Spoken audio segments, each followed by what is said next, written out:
Good morning students. आप सभी जानते हैं कि अभी हमारा स्कूल 31 जुलाई तक नहीं खुल रहा है, जिसके कारण आपकी दोबारा से ऑनलाइन क्लासेस शुरू की गई हैं। और आज हम निरक्षीय स्थिति के बारे में पढ़ना है। और पीछे हम जो चैप्टर पढ़ा है हमने पहला, उसमें वैद्युत द्विध्रुव के कारण दो स्थितियां होती हैं, अक्षीय और निरक्षीय। तो अक्षीय हम पहले पढ़ चुके हैं। अब हमारी स्थिति क्या बची है? निरक्षीय स्थिति, जिसके कारण हमें वैद्युत द्विध्रुव पर स्थित वैद्युत क्षेत्र की तीव्रता हमें ज्ञात करनी हो गई। अब क्षेत्र के अनुसार इसकी हम भाषा पहले क्षेत्र में है क्या, हो सकता है आपको इसमें थोड़ा कम दिखाई दे रहा हो, तो पहले आप क्षेत्र के बारे में समझ लीजिए। ये बिंदु A है और ये B है, दोनों के बीच की दूरी 2L है। और यदि हम मध्य बिंदु से दूरी लेते हैं तो ये L है और आपकी ये भी L है। A बिंदु पर -q आवेश स्थित है और B बिंदु पर +q आवेश स्थित है। द्विध्रुव AB से r दूरी पर एक बिंदु P है, जिस पर हमें वैद्युत क्षेत्र की तीव्रता ज्ञात करनी है। और इस स्थिति में आप यदि पाइथागोरस प्रमेय की सहायता से AP और BP के बीच की दूरी निकालते हैं, जैसे यहाँ पे हम पाइथागोरस प्रमेय की सहायता से r² l² और ये भी क्या निकलेगी आपकी r² + l²। अब ये दोनों AB और BP बराबर हैं, जिस पाइथागोरस प्रमेय की सहायता से आप सभी इसको समझ जाएंगे। ये आपका लंब है, ये आधार है। कर्ण जब निकालना हो तो पाइथागोरस प्रमेय होती है कर्ण का स्क्वायर बराबर लंब का स्क्वायर। तो इसको हम लिख सकते हैं, कर्ण आपका क्या मान लिया, AB बराबर BP बराबर आप क्या ले लेंगे, r² + l²। ये आपका पाइथागोरस प्रमेय की सहायता से हम पहले AB और BP के बीच की दूरी निकाल लेंगे। अब हमें चित्र के अनुसार इसकी भाषा समझनी है। माना कि AB एक वैद्युत द्विध्रुव है जो -q व +q आवेशों से मिलकर बना है। इन आवेशों के बीच की अल्प दूरी 2L है। द्विध्रुव के मध्य बिंदु O से r दूरी पर एक बिंदु P है, जिस पर वैद्युत क्षेत्र की तीव्रता ज्ञात करनी है। अब आप P बिंदु पे देखेंगे तो वैद्युत क्षेत्र की तीव्रता के यहाँ दो घटक हो जाते हैं, E1 और E2। परिणामी तीव्रता हमारी क्या है, E। अब ये आपका P E के साथ थीटा कोण बनाती है, तो इसके E1 के भी दो घटक होंगे और E2 के भी दो घटक हो जाएंगे। हम पहले E1 का घटक समझते हैं। तो E1 का लंबवत घटक आपका क्या हो गया, E1 sin थीटा। और परिणामी आपका इस तरफ आपकी परिणामी तीव्रता रहेगी E, जो आपकी E1 cos थीटा होगी पहले E1 के कारण। दूसरा घटक आपका E2 है, इसके दो घटक हुए E2 sin थीटा और E2 cos थीटा। अब एक्चुअल में ये दोनों एक दूसरे के लंबवत हैं। और E बराबर जो परिणामी तीव्रता है, इसको हम क्या लिख सकते हैं, E बराबर E1 cos theta + E2 cos theta. अब हम यहाँ पर +q आवेश और -q आवेश के कारण वैद्युत क्षेत्र की तीव्रता ज्ञात करेंगे। इसमें आपका पहली भाषा हम लिखेंगे, बिंदु P पर +q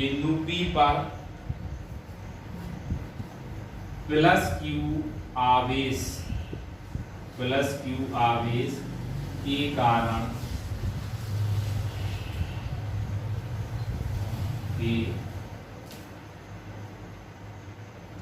कारण तीव्रता यहाँ आपके प्लस क्यू आवेश के कारण तीव्रता क्या मान लेंगे E1, और E1 बराबर क्या हो जाएगा आपका 1/4πε0 के Q/AP का स्क्वायर। दूसरी स्थिति में यही रहेगा, बिंदु P पर -Q आवेश के कारण तीव्रता क्या आ जाएगी आपकी E2 बराबर 1/4πε0 के Q/BP का स्क्वायर।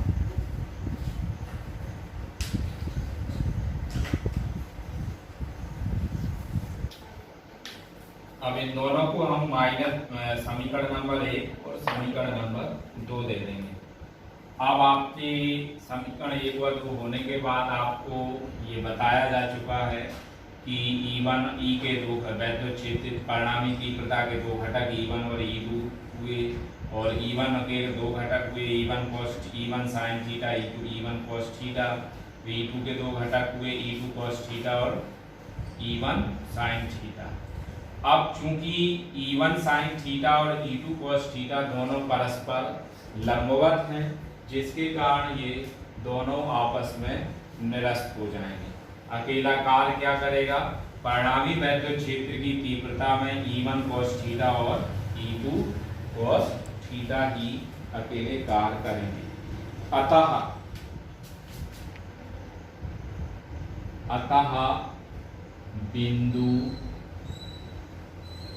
P पर परिणामी तीव्रता, परिणामी तीव्रता क्या आ जाएगी आपकी E बराबर E1 cos theta plus E2 cos theta. चूंकि यहाँ पे आपकी समीकरण 1 व 2 को समीकरण 1 व 2 से स्पष्ट है कि समीकरण 1 व 2 से स्पष्ट है कि समीकरण 1 व 2 से स्पष्ट है कि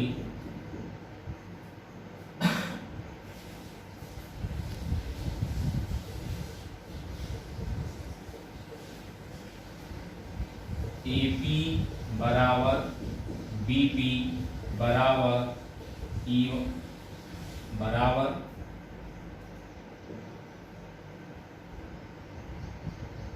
अतः E1 बराबर E2।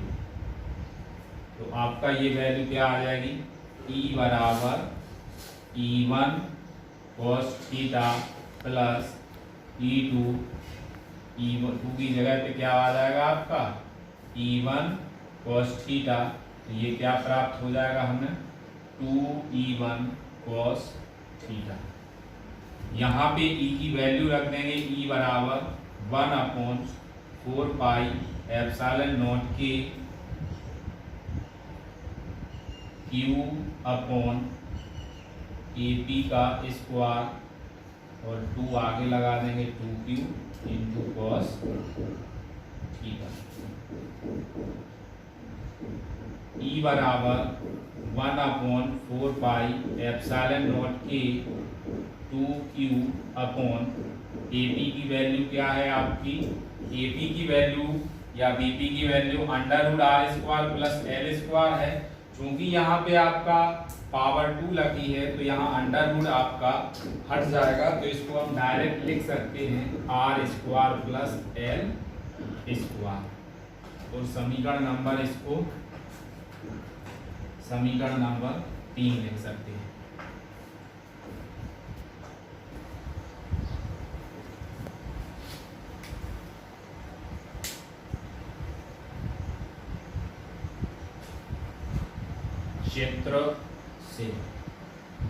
चित्र से आप जानते हैं यहाँ यदि हम थीटा की वैल्यू निकालते हैं, मतलब आपका यहाँ पे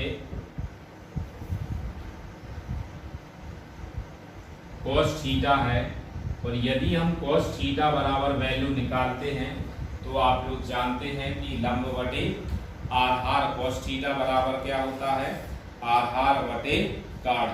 तो आधार बटे कर्ण के आधार पे हम cos थीटा की वैल्यू निकालेंगे।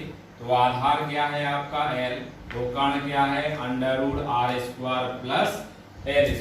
तो आपकी cos थीटा की वैल्यू क्या आ जाएगी, L/√r² प्लस L²। इसी को क्या लिख सकते हैं, L/r² प्लस L² का पावर 1/2। cos थीटा का मान कहाँ रख देंगे, समीकरण 3 में। समीकरण 3 से क्या आ जाएगा, E बराबर 1/4 पाई एप्सिलॉन नॉट के 2q। cos थीटा का मान रखेंगे तो L आ जाएगा, अपॉन में क्या आ जाएगा आपका r² प्लस L², और अंडर रूट हट गया, क्या आ जाएगा आपका r² प्लस L² की पावर 1/2।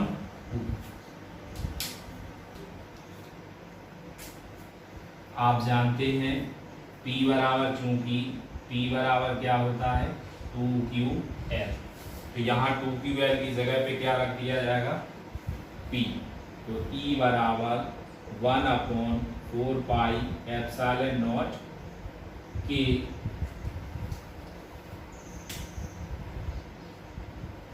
P अपॉन, यहाँ पे आप देखिए इसको हम यही सॉल्व कर देते हैं। इस पे पावर कितनी रहेगी 1, इस पे पावर कितनी है 1/2। तो आप लोग जानते हैं 1 + 1/2 बराबर कितना होता है 3/2। तो यहाँ P अपॉन क्या आ जाएगी वैल्यू, r² प्लस L² की power 3/2।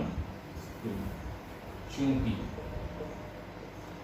r is very greater than L, तब r² is very greater than L²। अतः L² को छोड़ने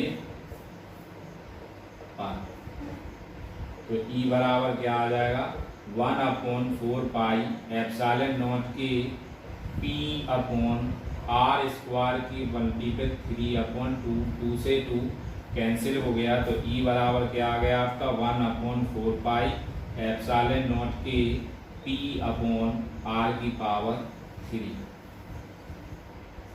ये आपकी निरक्षीय स्थिति में वैद्युत क्षेत्र की तीव्रता, परिणामी तीव्रता ज्ञात हो गई।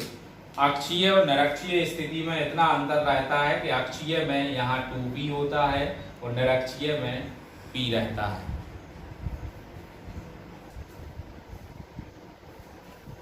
अब यदि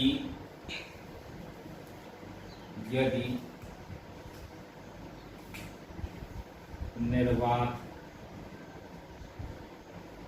या वायु हो तो K बराबर कितना ले लेंगे 1, तो E बराबर वैल्यू क्या आ जाएगी 1/4 pi epsilon not P upon R की पावर। यहाँ आप इसको दोबारा से समझ सकते हैं। इसकी भाषा आप क्षेत्र से जितना ज्यादा समझेंगे बहुत अच्छा रहेगा। माना कि AB एक वैद्युत द्विध्रुव है जो -q व +q आवेशों से मिलकर बना है, जिनके बीच की अल्प दूरी 2l है। द्विध्रुव के मध्य बिंदु O से r दूरी पर एक बिंदु P है, जिस पर वैद्युत क्षेत्र की तीव्रता ज्ञात करनी है। पाइथागोरस प्रमेय की सहायता से हम AB और DP का मान निकालते हैं, तो दोनों बराबर आता है r² plus √r² plus L²। अब आप +q आवेश के कारण वैद्युत क्षेत्र की तीव्रता निकालेंगे, तो उसको E1 मान लिया। E1 बराबर 1/4 पाई एप्सिलॉन नॉट के q अपॉन AB का स्क्वायर। और इसकी जो आपको यहाँ दिशा दिख रही है तो ये दिशा है आपकी BP दिशा में। इसका आपको ध्यान रखना है कि प्लस Q आवेश जिस स्थिति में होगा तो उससे वैद्युत क्षेत्र की दिशा हमेशा बाहर की ओर होती है, और यदि माइनस Q आवेश होता है तो उस स्थिति में दिशा उसी आवेश की ओर होती है। तो माइनस Q आवेश के कारण जब हमने वैद्युत क्षेत्र की तीव्रता ज्ञात की तो यहाँ देखिए आपकी दिशा क्या रिप्रेजेंट है, AB दिशा में। तो समीकरण 1 व 2 हो गया। अब बिंदु P पर परिणामी तीव्रता निकालते हैं, और परिणामी तीव्रता निकालते हैं तो E1 sin थीटा और E2 sin थीटा दोनों एक दूसरे के लंबवत होने के कारण आपस में निरस्त हो जाते हैं। अकेला समांतर स्थिति में ही आपका क्या अवस्था है, E1 cos थीटा और E2 cos थीटा दोनों के योगफल के बराबर परिणामी वैद्युत क्षेत्र की तीव्रता होगी। तो E बराबर क्या आ गया आपका, E1 cos theta plus E2 cos theta. क्योंकि समीकरण 1 व 2 से आपका स्पष्ट है कि AB जब BP बराबर है तो E1 बराबर भी E2 हो जाएगा। अतः E2 की जगह पे इस समीकरण में हमने क्या रख दिया, E1, तो ये प्लस होके क्या आ गया, E1 plus E1 2E1 cos theta. तो ये आपकी वैल्यू लिखी गई। अब यहाँ आप समीकरण नंबर यहाँ पे AB की वैल्यू रखने के लिए समीकरण 3 रख दिया गया। समीकरण नंबर 3 क्षेत्र की सहायता से अब हमारा cos थीटा है, यहाँ cos थीटा क्षेत्र की सहायता से हमें निकालना है। तो cos थीटा बराबर होता है आधार बटे कर्ण। तो आधार आपका L था, कर्ण आपका √r² प्लस L² है। cos थीटा की वैल्यू आ गई। इस समीकरण 3 में cos थीटा की वैल्यू रखी। अब यहाँ देखो इस पे पावर 1 है और इस पे पावर आपकी 1/2 है। तो आप जानते हैं 1 प्लस पावर मल्टीपल में जुड़ जाती है, तो 1 प्लस 1/2 बराबर कितना हो गया, 3/2। चूंकि वैद्युत द्विध्रुव आघूर्ण P बराबर 2qL होता है, तो 2qL की जगह पे आपका क्या आ गया, P। चूंकि R का मान L की अपेक्षा बहुत बड़ा होता है, अतः R² का मान और भी L² से बड़ा होगा। तो L² को हम छोड़ देते हैं, तो आपकी पावर क्या आ जाती है, R² पे 3/2, और 2 से 2 कैंसिल हो जाता, पावर क्या आ गई, R की पावर 3। या यदि निर्वात अथवा वायु होती है तो K बराबर 1 रहता है। इस स्थिति में वैद्युत क्षेत्र की तीव्रता E बराबर 1/4πε0 P/R की पावर 3। बढ़ाते हैं और नई हेडिंग है आपकी, एक समान बाह्य वैद्युत क्षेत्र में रखे द्विध्रुव पर लगे बल युग्म का आकलन। दोबारा से हेडिंग, एक समान बाह्य विद्युत क्षेत्र में रखे विद्युत द्विध्रुव पर लगे बल युग्म का आकलन। अब इस क्षेत्र के अनुसार आप परिभाषा देखें, इसकी बल युग्म किसे कहते हैं। किसी विद्युत द्विध्रुव को एक समान विद्युत क्षेत्र में रख दें तो उस पर वैद्युत द्विध्रुव कार्य करने लगता है। यह बल युग्म वैद्युत द्विध्रुव को क्षेत्र की दिशा में संरेखित करने का प्रयत्न करता है। इसे प्रत्यानयन बल युग्म कहते हैं। परिभाषा देखिए, किसी विद्युत द्विध्रुव को एक समान वैद्युत क्षेत्र में रख दें तो उस पर वैद्युत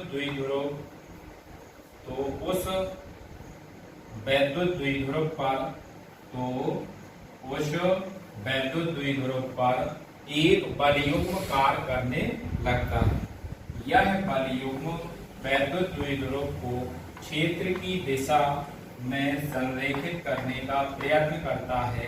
इसी प्रत्यानयन बल युग्म कहते हैं। अब बल युग्म क्यों कहा जा रहा है, जैसे कि आप जानते हैं कि द्विध्रुव आपका -q और +q आवेशों से मिलकर बना है। तो -q आवेश के कारण बल क्या हो गया, QE, और +q आवेश के कारण बल क्या हो गया, QE। तो अब आप जानते हैं दो अगर भौतिक राशियां हों, दो कोई वस्तुएं हों, तो हम उनको युग्म के रूप में कहते हैं। तो इसी कारण कहा जाता है कि जब किसी वैद्युत द्विध्रुव को एक समान वैद्युत क्षेत्र में रखा जाता है तो उस पर एक बलयुग्म कार्य करने लगता है और यह बलयुग्म उस वैद्युत द्विध्रुव को वैद्युत क्षेत्र की दिशा में संरेखित करने का प्रयत्न करता है। इसे ही प्रत्यानयन बलयुग्म कहते हैं। अब इसके बाद हम चित्र के बारे में समझते हैं। माना कि वैद्युत द्विध्रुव को, ये भी आपका वैद्युत द्विध्रुव है। अब आप जानते हैं, बहुत बार आपको वैद्युत द्विध्रुव का समझा चुके हैं कि माना कि ये भी एक वैद्युत द्विध्रुव है जो -q और +q आवेशों से मिलकर बना है, जिनके बीच का मध्य बिंदु O है और इन दोनों आवेशों के मध्य की दूरी 2l है। तो यहाँ हमें ये नहीं लिखना है, आपको अकेला इतना ध्यान रखना है कि ये भी एक वैद्युत द्विध्रुव है। तो अब इसको ध्यान से भाषा सुनिए। माना कि एक वैद्युत द्विध्रुव AB, माना कि एक वैद्युत द्विध्रुव AB एक समान वैद्युत क्षेत्र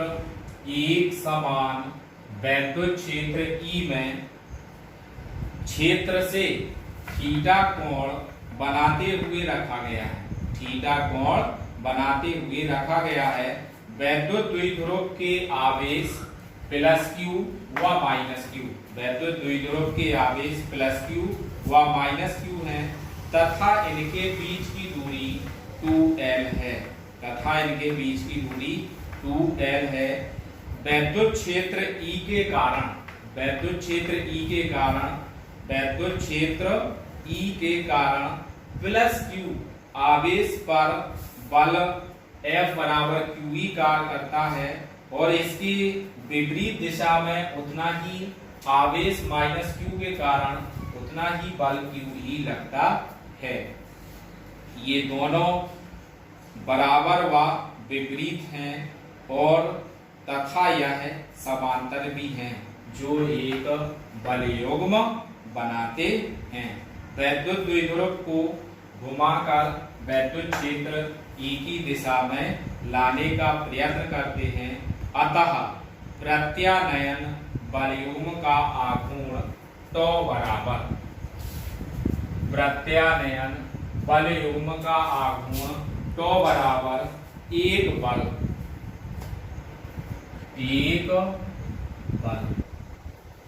मल्टीपल दोनों के मध्य की लंबवत दूरी। अब उनमें से एक बल हम क्या ले रहे हैं, दोनों के बीच की दूरी। यहाँ आप जानते हैं थीटा कोण बन रहा और ये 90 अंश का कोण बन रहा, इसकी दूरी d है, ये आपका आधार है, ये आपका लंब है और ये कर्ण है। तो पाइथागोरस प्रमेय की सहायता से आप जानते हैं साइन थीटा बराबर लंब क्या हो जाएगा आपका BC और कर्ण क्या हो जाएगा आपका AB। तो BC आपका, BC हमें ज्ञात करना है, AB आपका कितना दिया हुआ है 2l, BC आपको ज्ञात करना, तो BC बराबर हमारा क्या आ जाएगा, BC बराबर 2l साइन थीटा। तो अब आपको ध्यान हो गया कि दोनों के बीच की लंबवत दूरी क्या होगी आपकी 2l साइन थीटा। यहाँ क्या रख देंगे 2l साइन थीटा। यहाँ टॉ बराबर क्या आ गया आपका 2ql, जिसको एक ब्रैकेट में कर देंगे और यहाँ पे क्या आ जाएगा आपका एक बल F हो गया और F बराबर यहाँ पहले क्या रखेंगे, F बराबर QE, मल्टीपल में हम क्या लिख देंगे 2l साइन थीटा, एक ब्रैकेट में क्लोज कर दिया। टॉ बराबर 2ql एक ब्रैकेट में ले लेंगे और E साइन थीटा आपका ऐसे ही रख दिया जाएगा। टॉ बराबर PE साइन थीटा, चूंकि P बराबर क्या होता है आपका 2ql। अब इसको हम वेक्टर रूप में लिखते हैं, तो टॉ वेक्टर बराबर P vector multiple E vector और इसका मात्रक क्या हो जाएगा, न्यूटन मीटर। अब इसकी नेक्स्ट हेडिंग आई हमारी विशेष स्थितियां।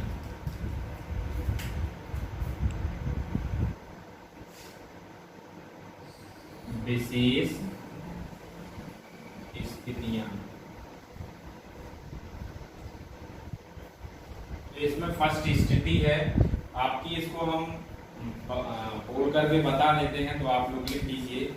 यदि वैद्युत द्विध्रुव वैद्युत क्षेत्र की दिशा के समांतर, पहला क्या है, यदि वैद्युत द्विध्रुव वैद्युत क्षेत्र की दिशा के समांतर है तो थीटा बराबर क्या आ जाएगा आपका 0 अंश। अब यदि आपका ये समांतर है तो थीटा बराबर 0, तो आप जानते हैं साइन थीटा बराबर क्या होता, साइन 0 बराबर कितना होता, 0 अंश। अतः तो बराबर हमारा क्या प्राप्त होगा, 0। इस स्थिति में हम कह सकते हैं कि वैद्युत द्विध्रुव पर कोई बलयुग्म कार्य नहीं करता है, क्योंकि वैद्युत बलयुग्म क्या है, तो बराबर आपका 0 है। अतः इससे स्पष्ट है कि इस स्थिति में वैद्युत द्विध्रुव पर कोई बलयुग्म नहीं कार्य करेगा।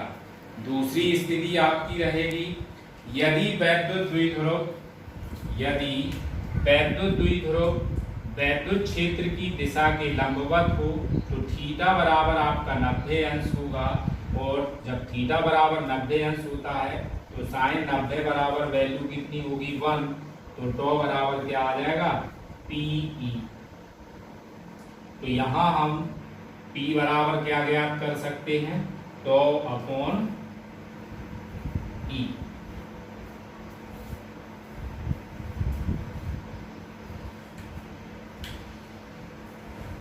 बराबर थीटा बराबर 90 अंश होगा। इसको दोबारा से सुनिए, जब वैद्युत द्विध्रुव वैद्युत क्षेत्र के लंबवत हो तो थीटा बराबर 90 अंश। इस स्थिति में आपका वैद्युत द्विध्रुव आघूर्ण अधिकतम होगा, तो टो मैक्सिमम बराबर PE।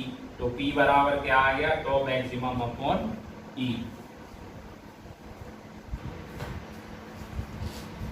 अब आपकी अंतिम स्थिति है, इसको हम यहाँ रिप्रेजेंट कर दे रहे हैं। थर्ड पॉइंट में आपका ये है कि वैद्युत द्विध्रुव क्षेत्र की दिशा के समांतर तो है, लेकिन वह विपरीत दिशा में है। उस स्थिति में थीटा बराबर कितना हो जाएगा, 180 अंश। तो साइन 180 अंश बराबर भी आपका वैल्यू कितनी होती है, 0। तो टो बराबर भी यहाँ क्या होगा, 0। इस स्थिति में भी वैद्युत द्विध्रुव पर कोई बलयुग्म कार्य नहीं करेगा। यहाँ पे आप दोबारा से स्थितियों को देखिए, वैद्युत द्विध्रुव जब वैद्युत क्षेत्र की दिशा के समांतर होता है तो थीटा बराबर 0 अंश होता है। उस स्थिति में साइन बराबर 0, तो टो बराबर 0, तो कोई बलयुग्म कार्य नहीं करता है। जब वैद्युत द्विध्रुव वैद्युत क्षेत्र के साथ लंबवत होता है तो उस स्थिति में थीटा बराबर 0 होता है, तो साइन 90 बराबर 1 होता है। तो उस स्थिति में बलयुग्म आपका अधिकतम होता है, टो मैक्सिमम बराबर PE। तो P बराबर tau maximum upon E। Last स्थिति में वैद्युत द्विध्रुव वैद्युत क्षेत्र की दिशा के साथ समांतर तो है, लेकिन समांतर होने के साथ साथ विपरीत दिशा में भी है। तो उस स्थिति में आपका थीटा बराबर 180 अंश होता है, तो साइन 180 अंश बराबर 0, तो टो बराबर 0। इस प्रकार हम कह सकते हैं कि थर्ड स्थिति में भी आपका कोई बलयुग्म कार्य नहीं करता है।